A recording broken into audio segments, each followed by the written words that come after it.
The Continental Congress boldly declared independence from Britain under King George VIII, and the world of kings forever turned upside down. Ever since the 13 colonies dared to win, generation after generation of Americans have held true to that defining spirit. 248 years later, we are again at war. Beginning on February 22, 2022, the day Russian President Vladimir Putin invaded Ukraine, the world as we have known it since the end of World War II has again turned upside down. This is not a war of our making, but a multipolar war of Putin's choosing. It is rapidly becoming global in scale and scope. Initially sparked in Eastern Europe, it is exploding beyond Ukraine and has spread to the Middle East, the Sahel, and sub-Saharan Africa, and it is threatening to engulf Taiwan as well.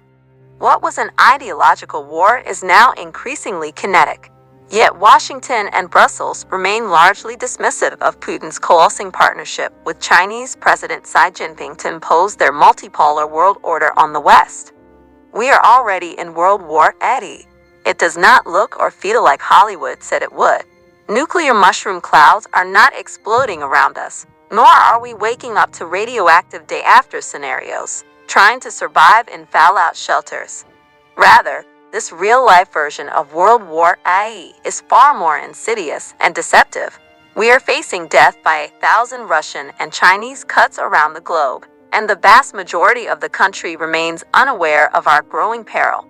The Biden administration remains in deep denial, just as King George VIII and his advisors deluded themselves in the 1770s.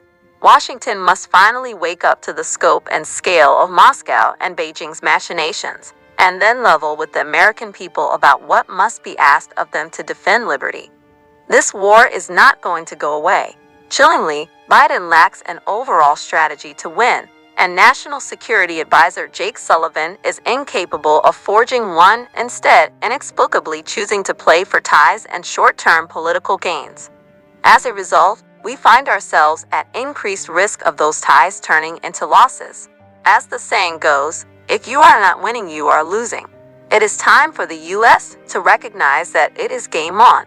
That means picking up wins against Russia and China and their allies. To get there, Biden must start by demanding Sullivan's letter of resignation. He must also ditch his escalation paralysis and tap a fighting general of the caliber of Ben Hodges or David Petraeus as a successor.